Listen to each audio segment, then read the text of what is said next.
Ito na, nakita ko na. Ito, Joyride. Mag-a-apply. Para po, license. Tamatin nyo ang isa. Bawal mag-open ng camera, sir, sa loob. Okay. Patayin ko na lang.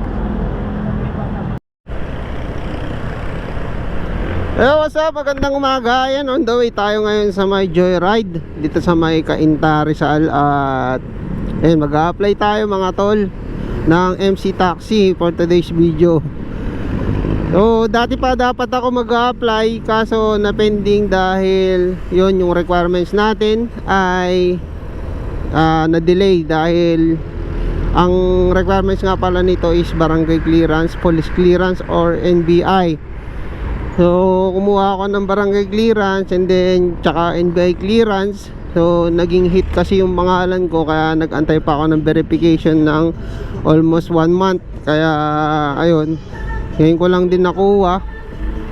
At dumaan kasi yung yung mahal na araw, kaya ayun, nadagdagan pa yung working days. Kaya medyo na-delay talaga yung ating pag-apply.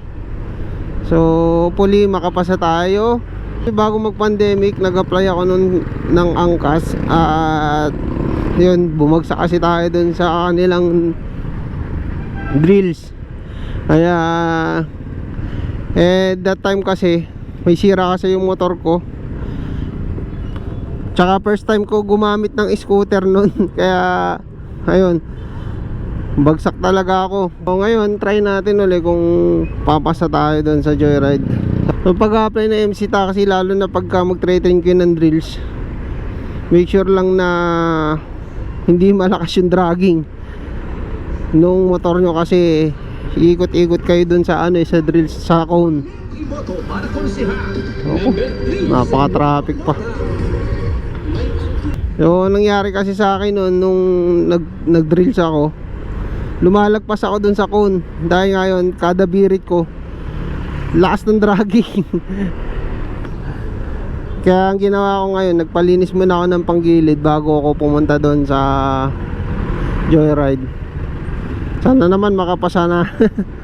Pala mga tol, yung kasi pagka mag-drills kayo, may angkas din kayo nun mga tol. Natapat sa akin kasi that time yung kasunuran ko talagang heavy, mabigat. Isa pa din sa naging problema ko dun sa drills, kaya hindi ako nakapasa. Yun, nag-out of balance ako.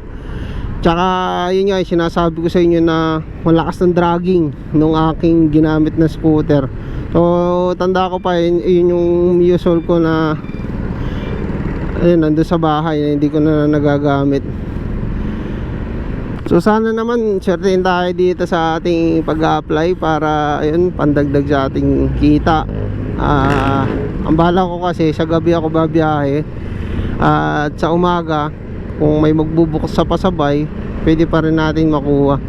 Medyo tinanghali na tayo, kaya ayan, medyo traffic na ngayon. Sana paglabas natin dito sa Manila East Road, hindi na ganun traffic. Dalas kasi ang traffic dito sa may Taytay hanggang dun sa may Tiangge, sa may Manila East. Sana paglabas natin ng ng highway ng SM Taytay, dire-diretso na para maaga tayo makapunta. Kasi nahabol ko yung yung seminar. Pagka hindi ka na umabot doon ka na sa second batch after lunch.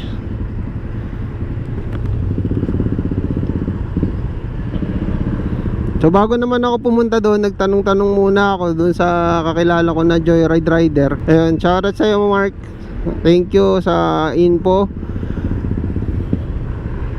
Kasi pagka mag-apply kayo ng Joyride app, dapat kumpleto na kayo sa requirements para dire-diretso na yung inyong activation ng inyong app. At sabi niya, magdala na rin daw ako ng extra helmet kung sakali ay pag-activate daw ng app ko ay diretso biyahe na ako, pwede na akong pumick up. So kagandahan nga pala daw dito sa Joyride app, pagka first stop up, kung first activation ka sa rider, ay meron kang free 2,000 sa iyong wallet. 2,000 mga tol. So ang pagkakasabi niya sa akin is yung 2,000 pesos na wallet, load wallet, ay pwede daw kumita yun ng almost 10,000 mga tol. Kasi kada top up pala doon, kada pasok ng customer 20 pesos ng 20 pesos yung kaltas ng Joyride app. Sinasabi nila malaki daw kita dito sa Joyride app, pero depende pa rin sa tiyaga at sipag. Kasi merong ibang rider, sinasabi nila minsan inaabot na sila ng 8 hours pero nasa 1,000, 1,500 pa lang kinikita nila. Sana huwag tayong tamarin. At alam naman din ako minsan tinatama dahil ayun, pagod, kulang sa tulog. Pero kailangan kasi natin yan para hindi tayo mag-collapse sa kalsada. Lalo na ngayon, mainit ang panahon. Sa kapwa ko delivery rider, mga MC taxi, lagi po kayo magdadala ng inyong tubig. Keep hydrated mga tol. At pag alam nyo na masama pakiramdam nyo at kulang kayo sa tulog, ay pagpahinga nyo muna para maiwasan natin yung anumang problema sa kalsada. Mahirap na, lalo na pagka gantong MC taxi rider ay meron tayong mga angkas. Hindi lang po sarili natin, meron po tayong angkas na alalahanin. Kaya lagi po tayong mag-iingat sa ating pagmamaneho. At iwasan po natin na makipag-away sa kalsada. Mainit ang panahon. Alam naman natin na nadadala din tayo ng init ng ulo dahil sa init ng panahon. Kaya yun, bawas-bawasan natin yung pagiging mainitin ng ulo, lalo na sa kalsada. Maliit na problema lang, palagpasin, humingi ng pasensya, wag nang patulan mga tol. Napanood nyo naman sa social media ngayon na ang dami nagiging krimen dahil sa pagiging mainitin na ulo. Hindi ko na i-mention pero alam kong alam nyo. Kaya payo lang mga kapwa kagulong na ingatan natin ang sarili dahil meron tayong mga pamilyang binubuhay. So ngayon nandito na tayo sa may papasok ng Taytay. Dito na ako sa NCBA. Ilang minutes na ako simula nung umalis ng bahay. Umalis ako doon ay 8:50. So mag 20 minutes na tayo. Bilis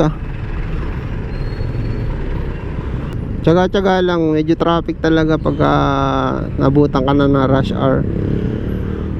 Pero hindi naman kasi ito yung oras na ipapasok natin sa biyahe dahil ayan, sabi ko sa inyo, panggabi tayo. At very toxic talaga ako sa sa traffic tsaka sa init.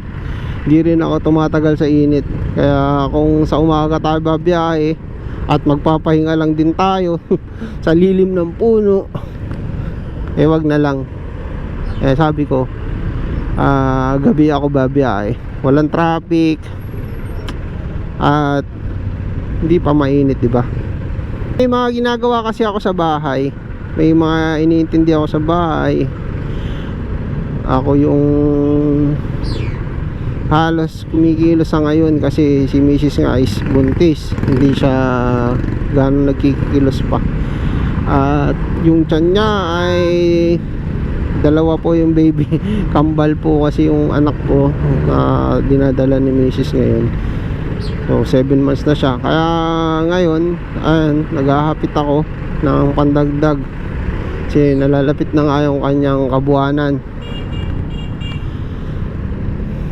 Parang naisip ko matumal yung pasahero pag gano'n kasi sino ba naman na customer na sasakay kapag sobrang init, di ba? Unless kung malapit lang talaga yung pick up tsaka drop off.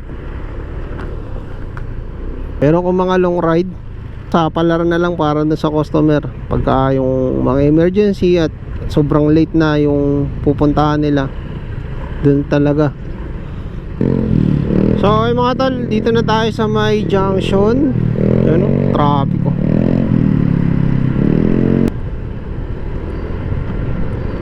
Mga nagtatanong kung saan ba located yung hub ng Joyride, ay dito daw po yun sa may malapit sa PhilInvest. Pagkadating nyo sa may Santa Lucia, turn right po bago dumating ng SM Masinag. Pagtanong nyo na lang pagdating nyo dun sa Santa Lucia kung saan ba dun yung PhilInvest. So nakalimutan ko lang talaga is i-download yung mga application ng mga app ng Joyride, yung mga kailanganin application. Sana may wifi dun sa hub nila para mas madali nating ma-download at hindi kumain ng malaking data. Isa pa sa mga naging kulang ko at kailangan kong lagyan ng CP holder itong aking motor, dahil pagka approve na tayo sa as MC Taxi ay kailangan visible yung ating mapa. Lalo na hindi ako makakabisa, hindi ko kabisado yung mga area, lalo na sa bandang Manila, Makati. Kailangan talaga natin ng CP holder sa ating motor para matrace, para matrack natin yung ating destination.